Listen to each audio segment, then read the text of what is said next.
এখনও পর্যন্ত কাগজপত্র শ্বশুরবাড়িতে ট্রান্সফার হয়নি একটা কাগজও। আবার অনেকে রয়েছে যাদের শুধু আধার কার্ড ট্রান্সফার হয়েছে বা শুধু ভোটার কার্ড ট্রান্সফার হয়েছে, বাকি কাগজগুলো বাপের বাড়িতে এখনও রয়ে গেছে। সেক্ষেত্রে তারাই বা কী করবে?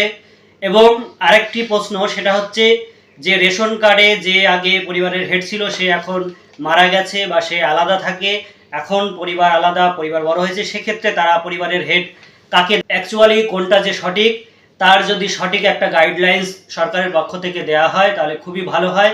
তাই আপনারা এই ভিডিওটি এত পরিমাণে শেয়ার করুন যাতে সরকারের নজরে আসে আমাদের মাননীয় মুখ্যমন্ত্রী শুভেন্দু অধিকারী এবং আমাদের যে শিশু কল্যাণ ও নারী উন্নয়ন মন্ত্রী মাননীয়া মতি অগ্নিমিত্রা পাল মহাশয়ের কাছে, এবং অন্যান্য যে মন্ত্রীরা রয়েছেন এবং সাংসদরা রয়েছেন, এমএলএরা রয়েছেন এবং অন্যান্য যে আধিকারিকরা রয়েছে তাদের প্রত্যেকের কাছে আপনারা এটা পৌঁছে দিন যাতে তারা সকলে মিলে এই যে জনগণের যে অসুবিধাগুলো হচ্ছে সেটা দ্রুত সমাধান করে একটি সঠিক গাইডলাইন্স তারা বের করুন।